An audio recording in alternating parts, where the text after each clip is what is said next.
Hey everybody, I just wanted to give you a heads up that the audio on the episodes 6 and 7 is a little rough. I procrastinated a little too much and we lost Rob's audio files because I waited too long and he purged them. So that is on me. That is my fault.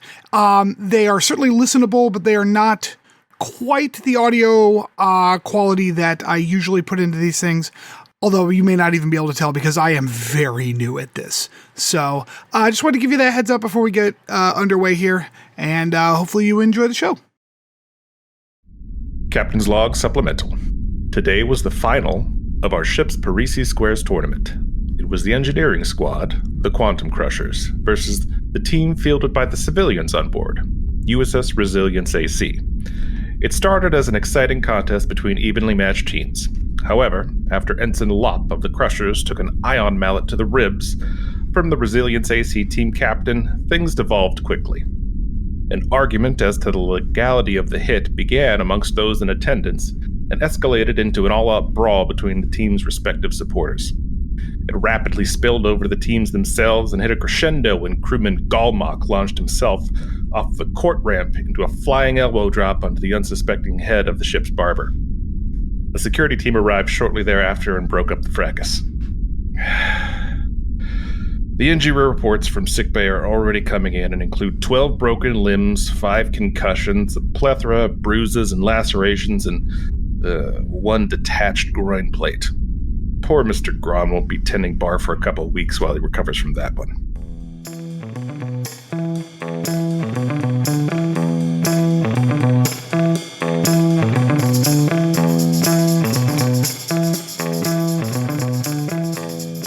Welcome to this week's episode of Captain's Log Supplemental. This week I am joined by our regulars, Chris Emmerich. Howdy, folks. And Matthew Stanford. Hello there. And I myself am Rob Beach. So this week's episode was chronologically episode 7, the Andorian incident. This one kicks off on a Vulcan monastary called Pajem. We've seen the Andorians, I think, for the first time in the series chronologically, correct? That's correct, yeah. Yeah, and I think it's supposed to be like a surprise that it's Andorians, right? Because I remember like the camera lingering during the cold open or whatever. Mm-hmm. Yeah.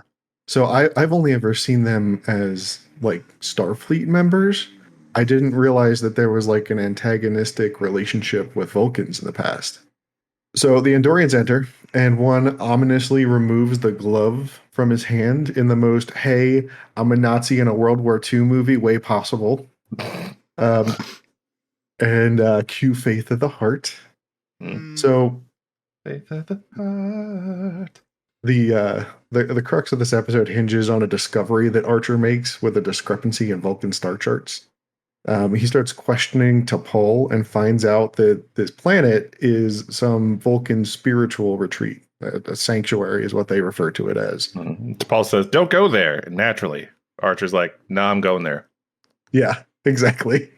So we see I guess what is going to become a standard sort of scene in this series. Phlox is grabbing a piece of celery off of T'Pol's plate while they're sharing a meal together. And once again, he's kind of used as like a goofy voice of reason character a lot in the series, I'm noticing. He gets expanded a bit later on, but yeah, that's kind of his... Yeah, he's like a tension breaker, yeah. Yeah, okay. So T'Pol goes through an explanation of proper protocol with Trip and Archer for meeting with the Vulcan monks once it's decided, like, we're definitely going now. Which, like, I always found Vulcan, like, ritualism to be silly. I don't know, like, it's very funny to me. It's very funny, these, like, the whoever wrote the Vulcans way back when was like, tee-hee-hee, these super logical people, but they're going to have these crazy religious ceremonies. It's going to be hilarious. And then it just keeps getting harped on over and over. Very conflicting ways of doing things, it seems like. Yeah, they don't really jive, which, like, again, like, that makes sense if it's just like a one-off kind of joke. But, like, it's their defining feature, and holy Christ, does it get it gets obnoxious sometimes. Sure. Yeah, it's interesting because they're portrayed as like the beacons of reason and logic, right? Mm-hmm. But some of the ceremonies, and we're going to come back to this in the deep dive in a minute here, but some of those ceremonies do seem kind of irrational. Well, and I think part of the Vulcans is conflict, right? You have their struggle is them constantly warring with their own emotions and trying to suppress them. So, I mean, I can kind of see how that's kind of a theme for them. So I think maybe that makes it work a little bit better otherwise than it otherwise might. But yeah. So yeah, T'Pol goes through the rules, most of which require remaining silent, which there is zero possibility that either Trip or Archer would be able to observe that. 0% chance. Yeah. The monastery has this like super creepy, huge face sculpture on the wall when they first walk in, which comes back later on in the episode, which was very well done, I will say. Actually, that was pretty good from like a cinematography standpoint. It was a nice Chekhov's gun there. Yeah, yeah, exactly. It's Chekhov's huge face wall. So T'Pol notices that a statuette has been tipped over and that there are a very small number of members of the order in the atrium, meaning one singular member. And it happens to be an agitated elder. Very agitated. He was just running wild. Yeah. Archer spots an armed Andorian hiding behind a standing wall. I can't remember what those walls are called. Like a folding wall. Mm-hmm. Room divider. The screen. Yeah. Yeah, a screen. That's what I was looking for. So he dramatically busts through the screen and springs his buddy Andorian trap. Can we rewind for 1 second? Can we just take a moment to appreciate that the Vulcan super monastery has like a shiny rock souvenir gift shop thing? Like, oh my god. Like it was almost like here's a little scoop and a little baggie. You get one scoop of rocks for your baggie on your way out. Like it was so bad. Like was he supposed to take it though, or was it just like here, touch my rock? No, he was supposed to take it. You get one souvenir prayer stone or whatever the fuck. Yeah. Like and they're like, we are not leaving without our souvenir rock. And the agitated elder's like, well, I guess I have to. What choice do I have? I have to get them their rock. I mean, he's right. He is due a rock. It's true. I guess. So I was kind of laughing because it was either Trip or Archer. I don't remember which one of them. They compare it to like the Blarney Stone. Yeah. Mm-hmm. And like it just. Oh god, like I know that there's probably some like real symbolism behind that, but I've always gotten the feeling that it's kind of like the American.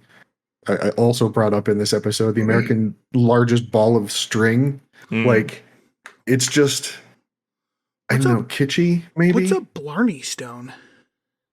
Dude, you're Irish and you don't even know what the Blarney Stone is? I'm not Irish. I'm American. Jesus. Yeah, it's a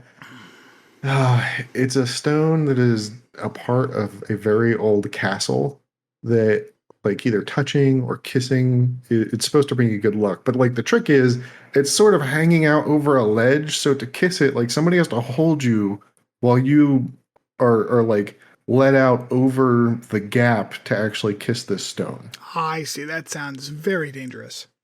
Not entirely safe. So it turns out the Andorians are here holding the monks essentially captive, not for the first time, as it turns out, because they think that there's some sort of observation system built into the monastery that the Vulcans are hiding from them. T'Pol lets Archer and Trip know that Andorians, historically, they're very militaristic, they're very suspicious of others, and they think that the Vulcans are planning some sort of invasion of their home world. They find out that Archer's actions have once again endangered those around him by demanding that they show up at this very inopportune time. I'm willing to give Archer a pass on this one. Mm-hmm. But I mean, it is his thing. Yes, it is definitely his thing, but he didn't do this in complete disregard of everything. Like he was willing to at least follow T'Pol's rules and procedures this time around, right?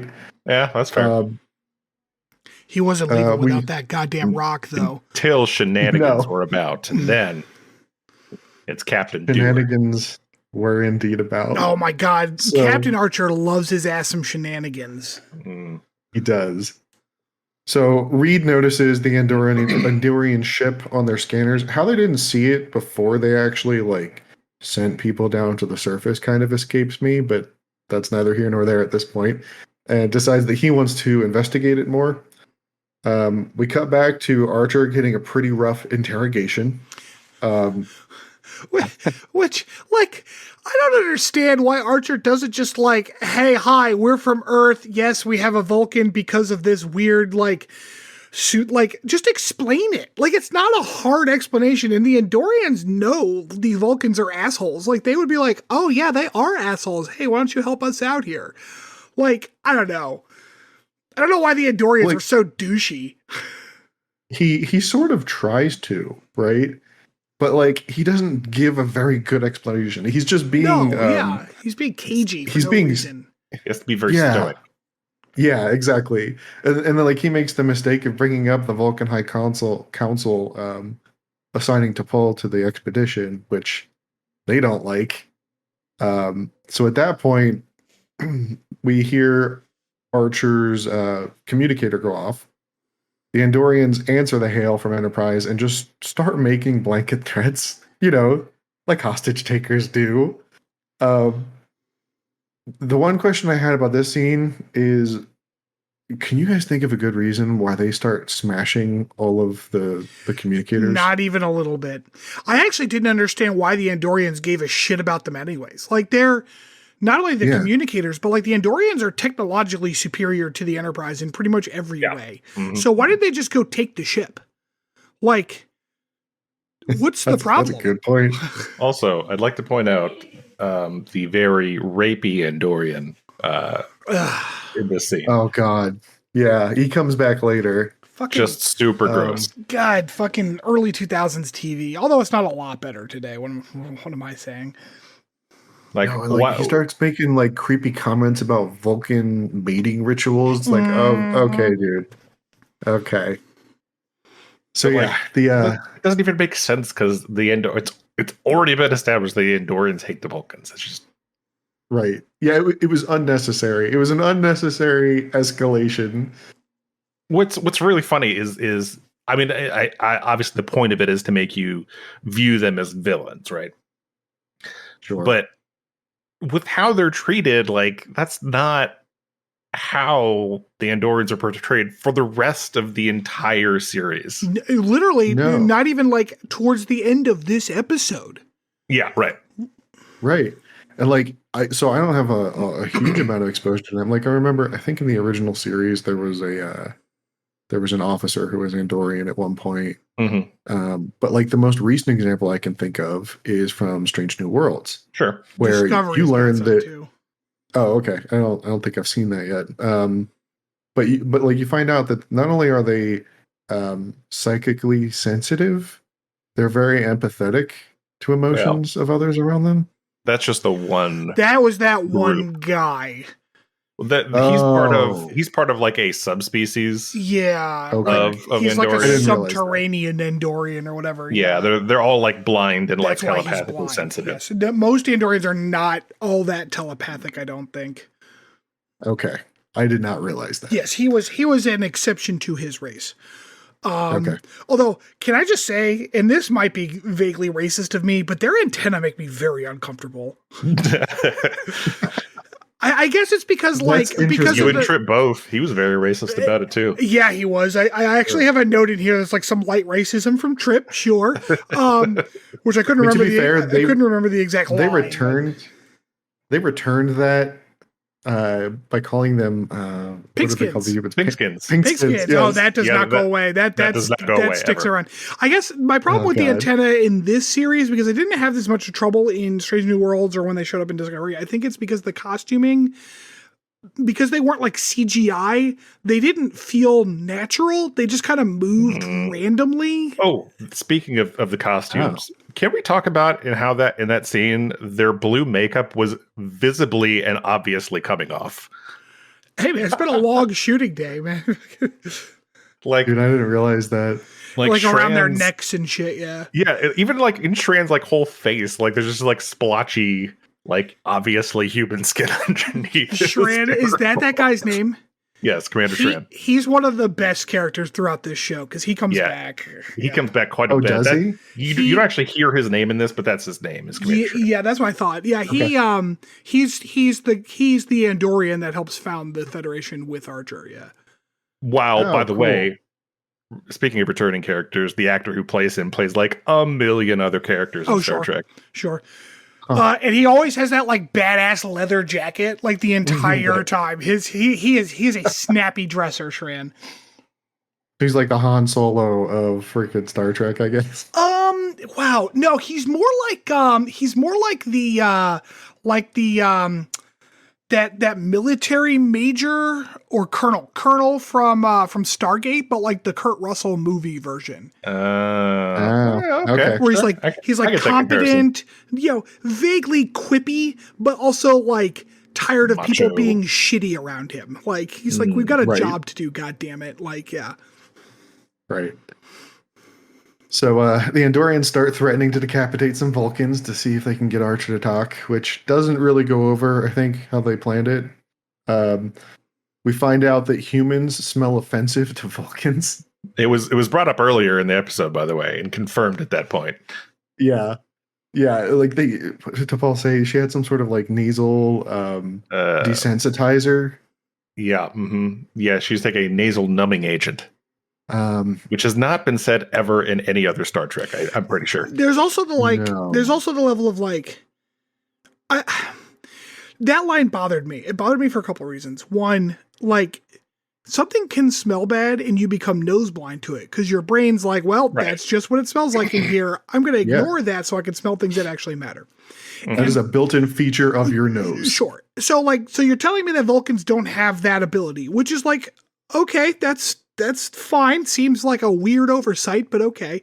But also, like, Vulcans are, like, famously stoic in the face of, like, physical adversity. Like when Spock is in pain and he's like, I'll just channel the I don't know, the Shamkaratka or whatever the fuck Vulcan phrase, and I will be one with my pain and it will not affect me and I'll just put it off until tomorrow.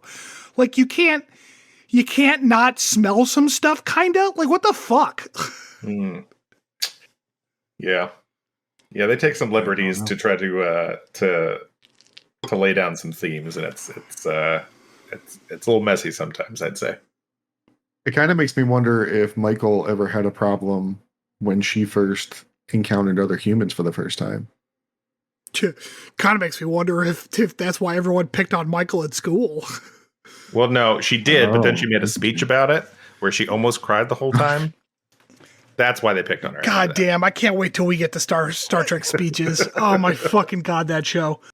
So we learn that there is a broken transmitter hidden in the catacombs beneath the sanctuary. Trip volunteers to go fix it. Yeah, the dramatic secret passage. Trip's like, I never met a Buster Radio I couldn't fix. What are you talking about? Yes, I'm sure Trip is familiar with the 200-year-old Vulcan technology. Yeah, they lay on the aw shucks earnestness with him a little too much sometimes. Yeah, I liked, again, going back to Trip being able to fix just about anything. Hoshi even points out that she's receiving some very... it was funny that they called it difficult to receive EM transmission, because like it came through pretty clear, even though Reed was complaining about the quality of the communication there. Well, maybe it was digital once it came through, right? Like it's not an analog signal, it's digital, so she gets it. Like it isn't... Yeah, maybe they've got some sort of scripting that kind of cleans up the audio for them. There you go. Yeah. I like how Trip's like, I never met a radio I couldn't fix, and then what he does is he just blows on it like an NES cartridge and it starts fucking working. No, he's got like, the thing had this big circle that just went into a hole, and that's what he was doing. He was just putting the circle back into the hole that it belonged in. Like, we'll never know we don't know how to make this work. It hit the switch that says on. I don't know what the fucking... Speaking of putting things in the hole, Archer and T'Pol have some nighttime cuddles. Yeah, so awkward blanket sharing scene engage, I guess. It was really weird. So that's kind of one of the weird themes, I think, from the first season is like they kind of just kind of this like weird sexual tension with Archer and T'Pol, which thankfully they abandon later on. But yeah, it gets worse before they abandon it, though. So buckle up. Huh. Like, it gets a lot worse. Yeah, so we jump from blanket sharing to this week's ethical dilemma, this time about a violent response to the Andorians. It's interesting to me that the Vulcans say that they completely abhor violence in all senses here, but like one of the things we find out happens not too far in the distant future, chronologically speaking, is when the Vulcans first meet the Klingons. They don't back down. They engage them immediately as like a show of force because they interpret that is going to be the only meaningful communication they can make with the Klingons on first touch. Like I don't know, it's interesting that was what they went with here. Is it just that particular like group of monks that are supposed to be acting that way? Like, is that espoused as a view of Vulcans in this? I don't. Yeah. I thought it was just these monks because Vulcans don't abhor violence. Vulcans are not non-violent. Yeah, I mean, like even T'Pol was. Sorry, Chris. No, I was just going to say that. I mean, even later in the episode, they referenced like the Vulcan mating ritual of fighting to the death over a mate. So I mean. Yeah, but like even T'Pol was on board with them just like allowing this to go. I mean, maybe it was just because she was being culturally sensitive to these people. I don't know. It was interesting though. So at this point, Trip manages to contact the Enterprise again, gets Reed to stay put for now, avoiding any early confrontations that might end poorly for them. I do appreciate that they're all now fully on board with using the transporter to get like boots on the ground. Right. Except that one dude, he's like, I don't want it. Right. Yeah. That would be the me. Trip's earlier spelunking proved effective because it turns out that crazy sculpture, the giant face, is really like the other side of the lights at the end of a passageway that Trip saw in the catacombs. Why did Archer have to get the ever-living shit kicked out of him to confirm that? No, that too. But like, can we talk about the fact that like Trip's like, I saw this complex pattern of lights. Let's see if we can identify it. And it was 3 dots in a triangle. Right. Like, right. Dude. Oh man, that was great. Like, did no one bring like a pencil or anything? Or just describe it. Yeah, it was 2 dots like next to each other and then another dot in the middle down below. Like, go down the passage and look out the fucking hole. Right. Like, how hard is it to say? It looked like a face. And yeah, Archer is so fucking bad at his entire job as he goes in to try to make this distraction. And the Andorians are like, the fuck with this guy. Dude, I love that he just immediately took a kidney punch. Yeah, straight away. Yeah, Archer's peeing blood for 2 weeks after this episode. Yeah. So he's got this little I'm sure Phlox has got some like Blomeclian kidney worms that'll fix him right up. It'll be fine. Yeah. So he's got this little figurine with him, and their big plan was get him into the room and have him like chuck it through either the eyes or the mouth of the sculpture, just to make sure that it is what they think that it is. So I had a question about that. Do the monks not know? I mean, they have to, right? Like, couldn't they just be like, hey, we saw like some holes. Is that the big face up in the main room? And for the monk to be like, yes. Okay, done. Like, what the fuck are we doing here? The monks know about the catacombs. They know what's in there. They knew where the transmitter was. Like, right. And on top of that, these are Vulcans. So like, it's not like they're going to get confused by a complex layout.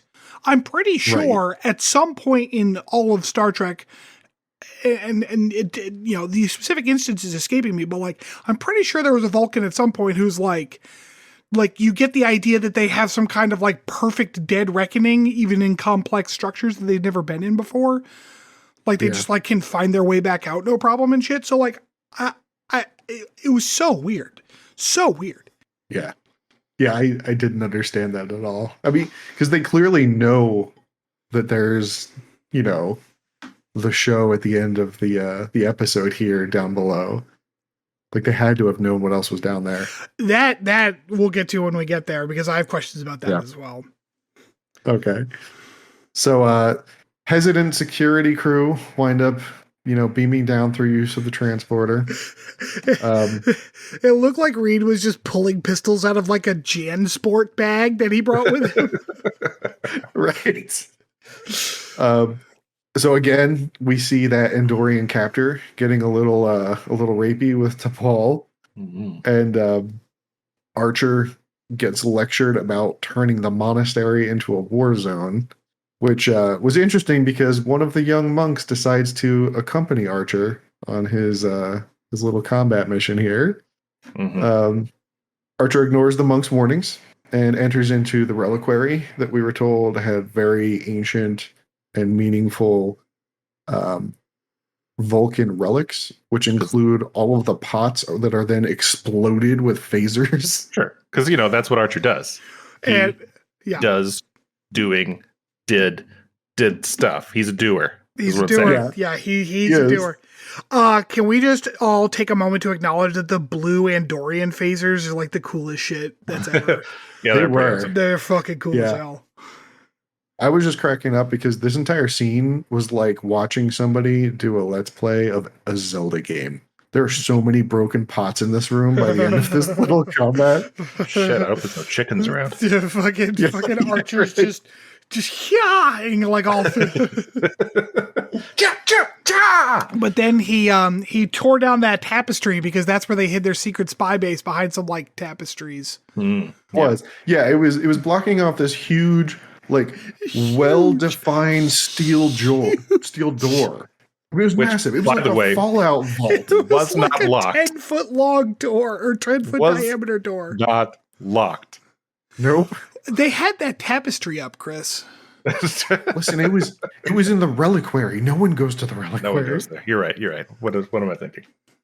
Yeah. So they find this giant secret Vulcan observation post. Gigantic. Why did nobody see them?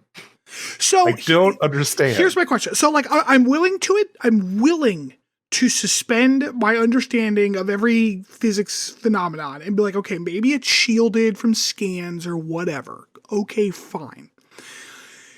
Maybe they're beaming in and out so they don't actually have to, although why do they need a door? But whatever. Like, okay, maybe this was just the cargo door from when they built the thing or whatever. Okay, fine. All that's fine.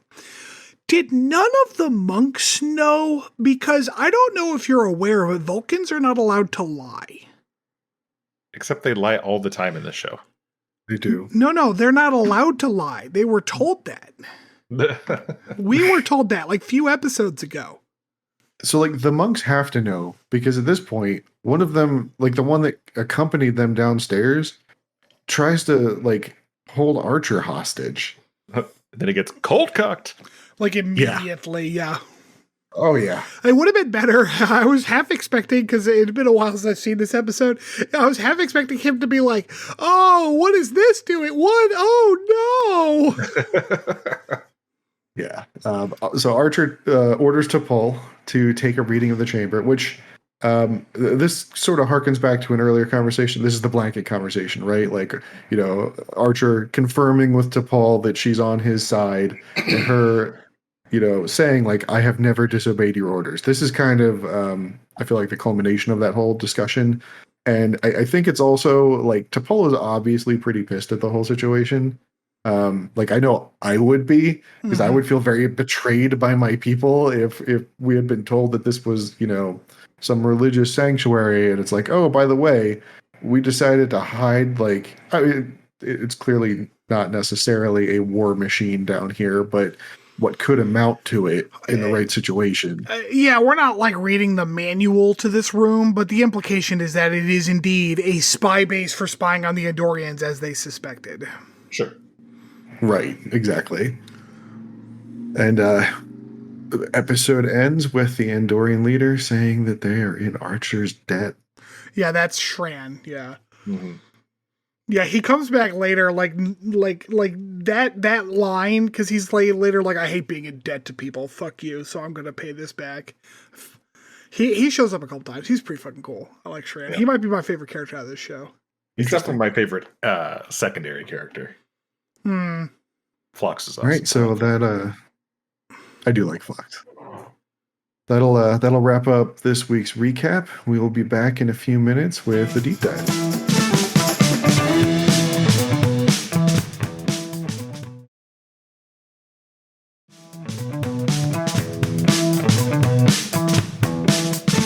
All right, welcome back, everybody, to this week's deep dive. I wanted to dive into the portrayal of religion in Star Trek. Oh, so it was something nice and light. Okay. Yeah, super light. It's like I did a little bit of digging on the subject before, bringing this up on a podcast, and we're not going to get into anything I don't think controversial. It's just been interesting, like learning about the religions of the other cultures in Star Trek, but also how they portray not American, dear God, or Earth, and the human religions later on in Star Trek. Because, if we're talking about Enterprise, it's definitely very American centric. That is true.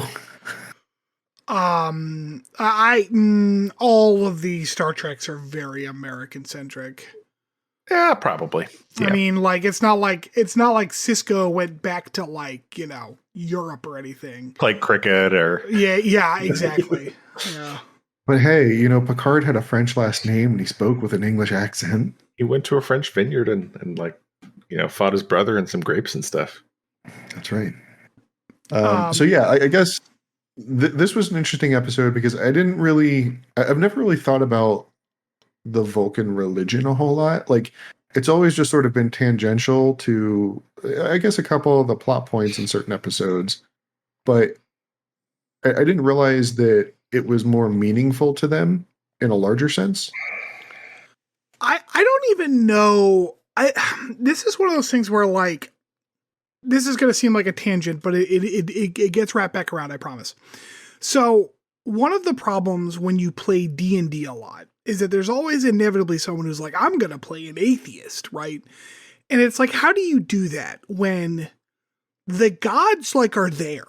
They do shit. You can see them doing it. I don't believe in you. Yeah, exactly. It's like, well, okay. And if this show gets any viewership, there's going to be someone who's like, well, you could still be atheist. Stop. You can't. No. When a god's hand descends from the heaven and crushes an enemy after some guy's like, please, you can't be an atheist at that point.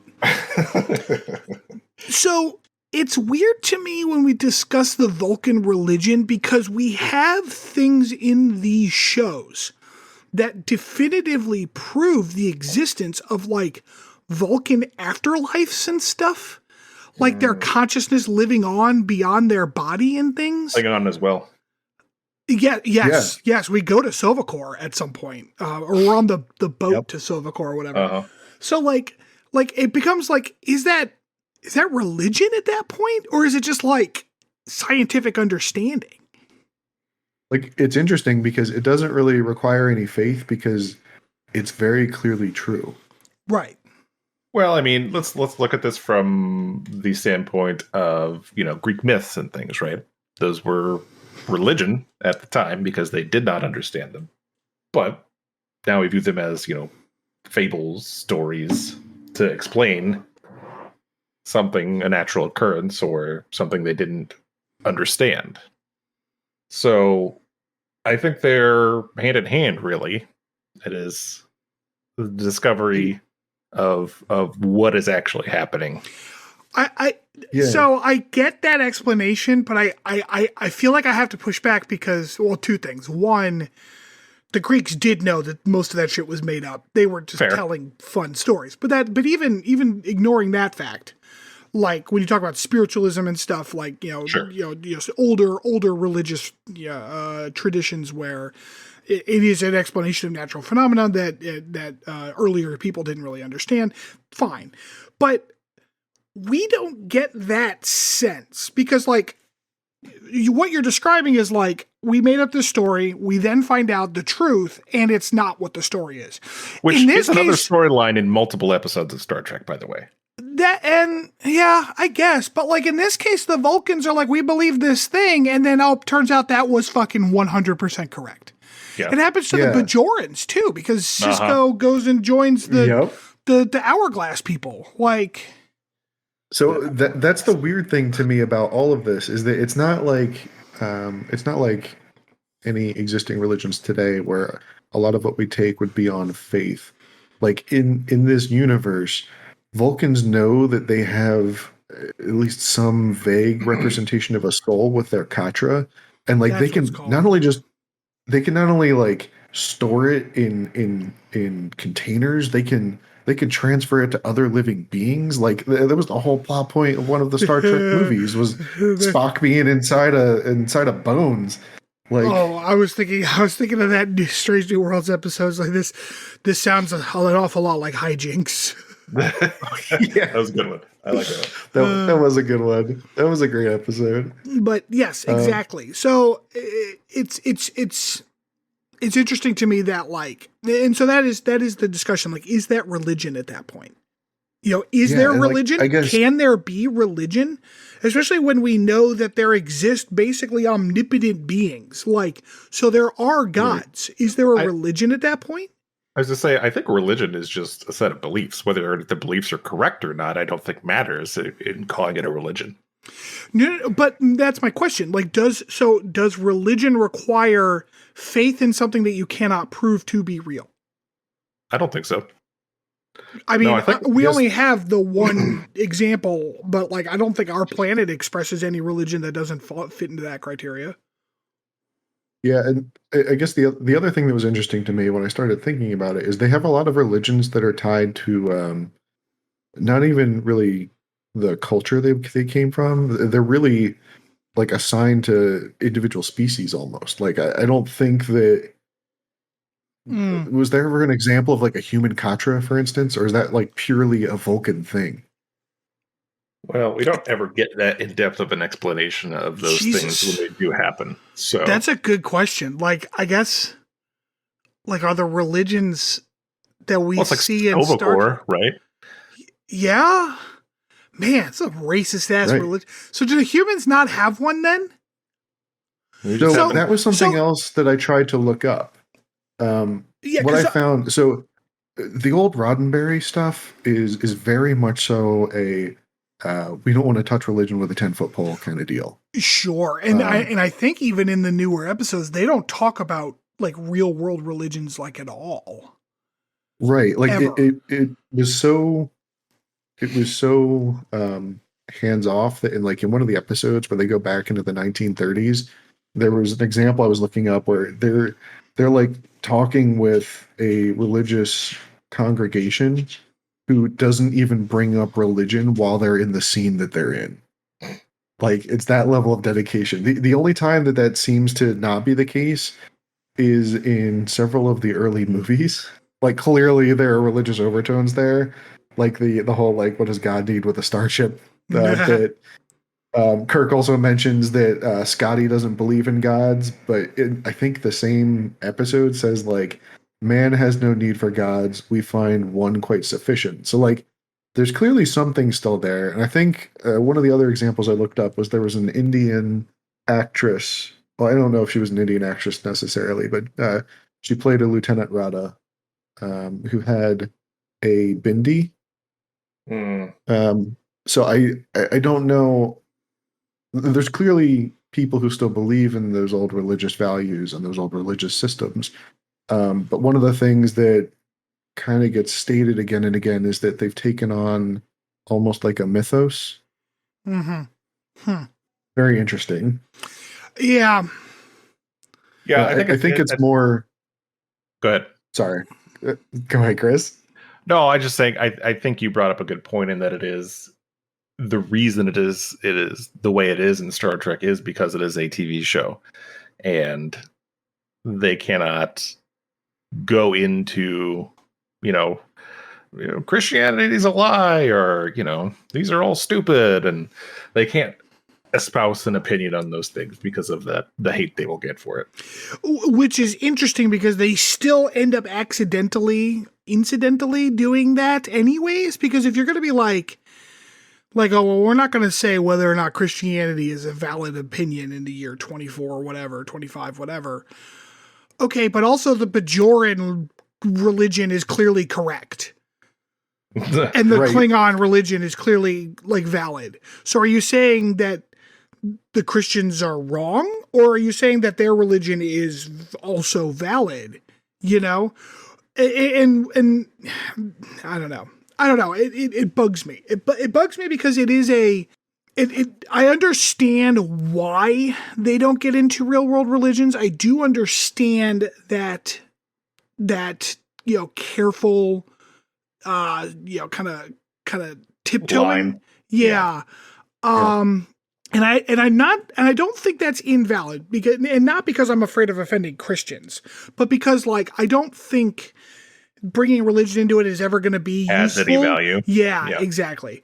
So, but by the same token, if you're going to say these other, there's a bit of otherism that is kind of rubs me in an inherently ooh, is this some unconscious racism when we assume that every foreign people that we meet are going to have some kind of religion that is so mind-bogglingly different that we have to make it seem extreme and weird, even though at the end of the day, religion is religion. There's some powerful things that are in charge of everything. That's where we all came from. Okay, let's go have lunch. That's what a religion is, right? But now we've got to be well, the Vulcans are these crazy religious people that are super ritualistic. And it's because they're weird and alien. Whoa. Also, their ears are pointy. It's just, I don't know. It strikes me as an unnecessary type of otherism. I think the only major time that religion is put under questioning is there is a strong trope in a whole bunch of different Star Trek series. And this made me think of Stargate a lot, of the whole false god plot point.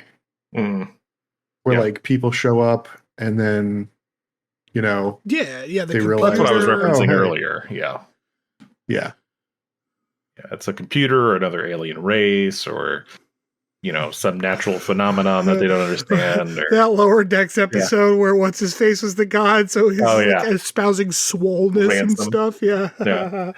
Oh shit, that was fucking funny. Yeah, that was a particularly good point. I didn't even think about it. I found a website called Ex Asterisk Scientia, and they've got a whole bunch of Star Trek lore bits on it. So shout out to you guys. That was a really excellent point on. There really are a lot of episodes. I didn't really think about it until I started going through all the examples that they gave. Yep. So I don't know. I have a lot of trouble. Well, I don't have a lot of trouble. I understand the point of using religion as a plot point or as an observation of mankind in a scientific or science fiction, literary sense, But it also sometimes feels like kind of an easy cop-out. And I think Star Trek falls into that kind of rut a lot with religion. Because it's oh, well, we don't have to have any kind of rationality here because it's their religious beliefs. There's no rationality there. But then, they bite themselves, they shoot themselves in the foot because there's well, it's religion. They're allowed to be weird because there's no rationality there. But also their religion is real. Fuck you. Jesus. Yeah, it seems like it's typically used as just a convenient plot point. Mm-hmm. Mm-hmm. All right, it's decided Star Trek sucks at addressing religion. We've decided it. So say we all. First. All right, we got to take another break. We'll be right back.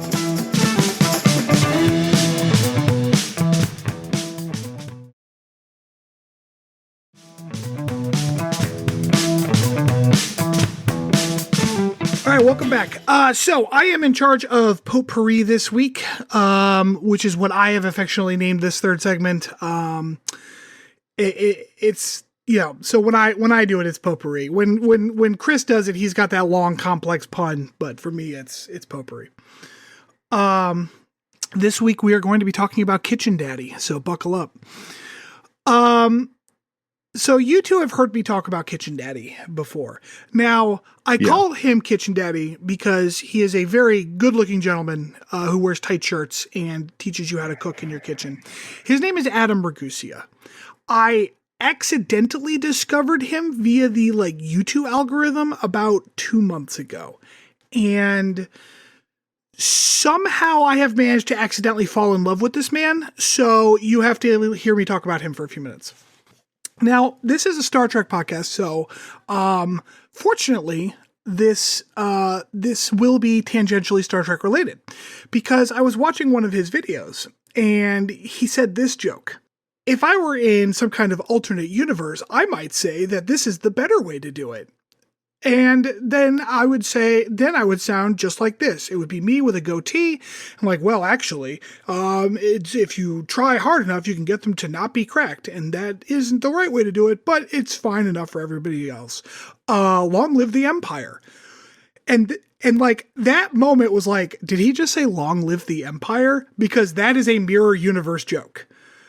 A joke that you do not hear except in 3 very specific Star Trek episodes. Do you know which ones? All of them from Discovery?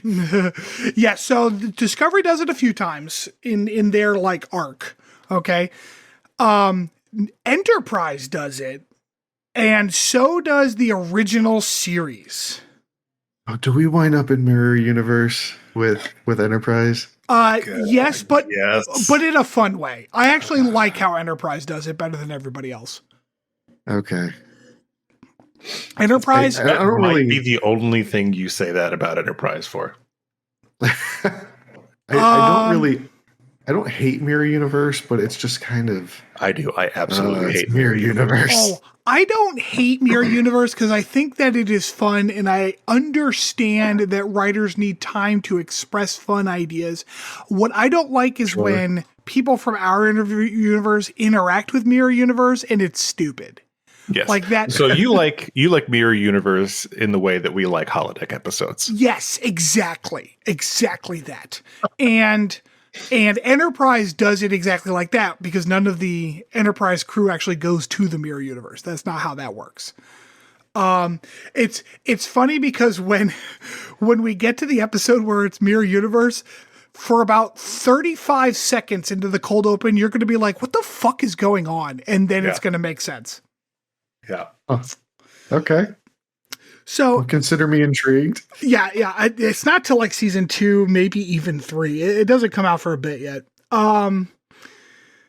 Anyways, so Kitchen Daddy. So he's making this. He made this joke, and I'm like, oh, Kitchen Daddy watches Star Trek. Okay, so I've watched all of his videos at this point. They're good for keeping on in the background while I'm working because he teaches you how to cook, and he is excellent at teaching accessible cooking skills.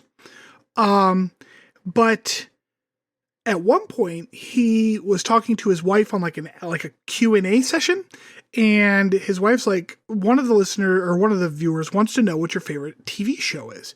And he goes, well, aside from Next Generation, of course, it was, and then I forget what his answer was. Cause then I was like, okay. And then at one point he was doing an advertisement for,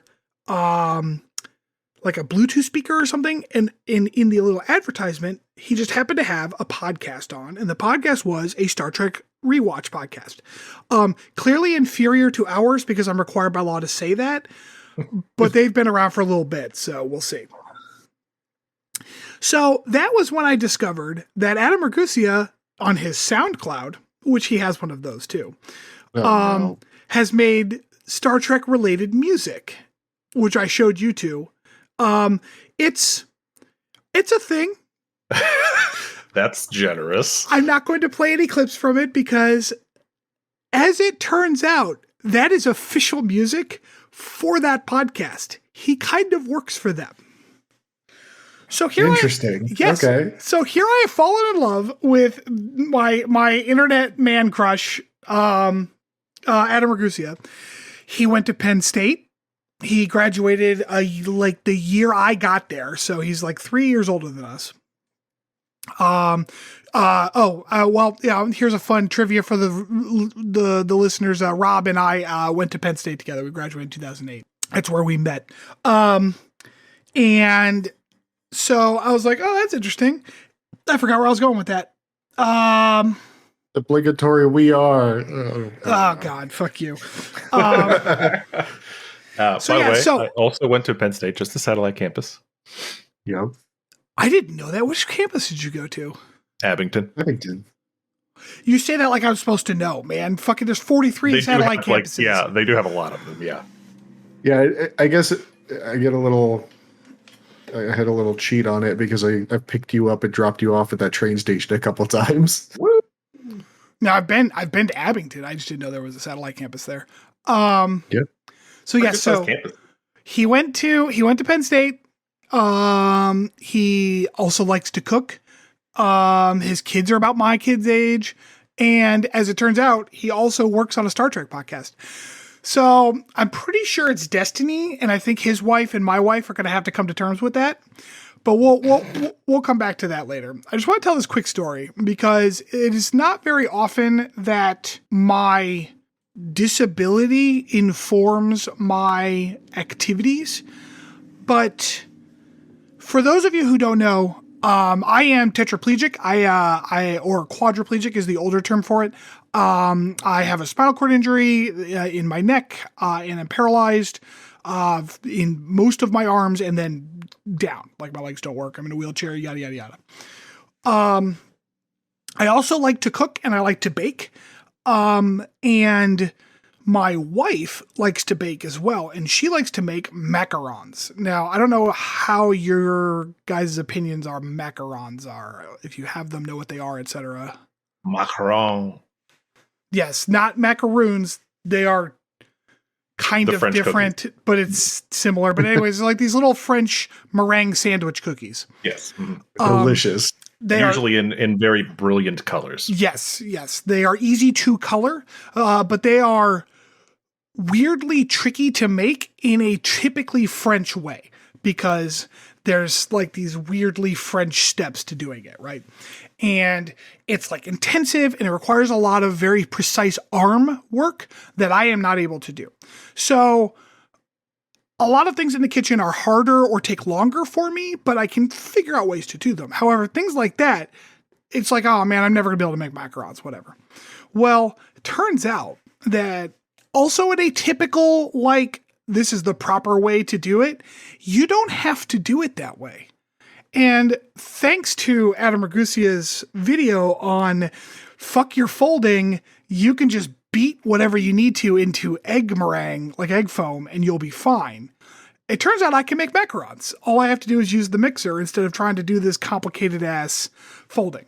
So, like, as a kind of minor shout out to the people that help, like, make things more accessible in the world, and not just Adam Ragusea, but also people like Hank Green who are making science more accessible, and the Veritasium guy who's making like math and engineering more accessible.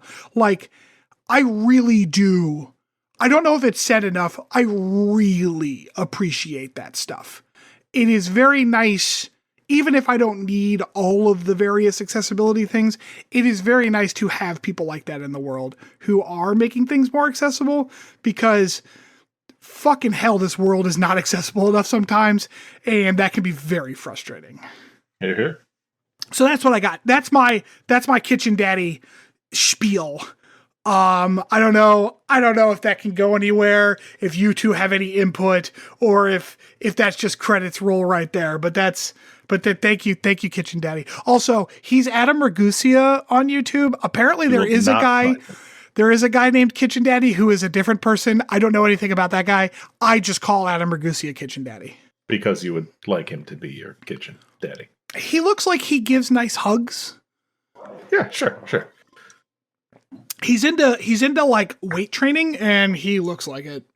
Who might be the most wholesome potpourri that we've had so far. Who did you say he looked like, Chris? Because I was like, I don't know who that is. I looked him up, like, oh yeah, he does. Some kind of piano player or some shit. Snap. Who did I say? Gosh. Josh Groban. My mom listens to him. Yes. Josh Groban. Josh Groban, yeah. He does kind of look like Josh Groban. Yep. So there it is. That's our show.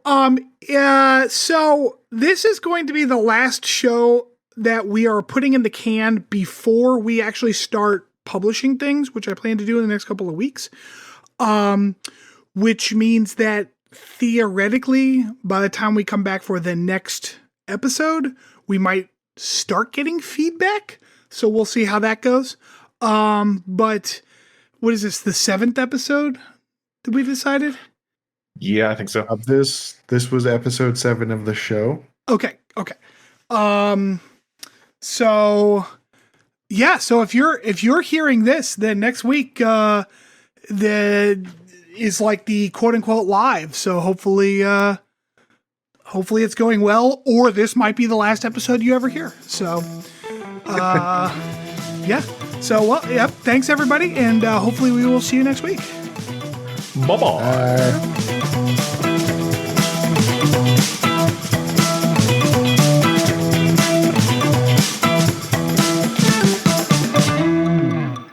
Thanks for listening to Captain's Log Supplemental. You can follow us on Twitter at PodCLS or send us hate mail at podcls3@gmail.com.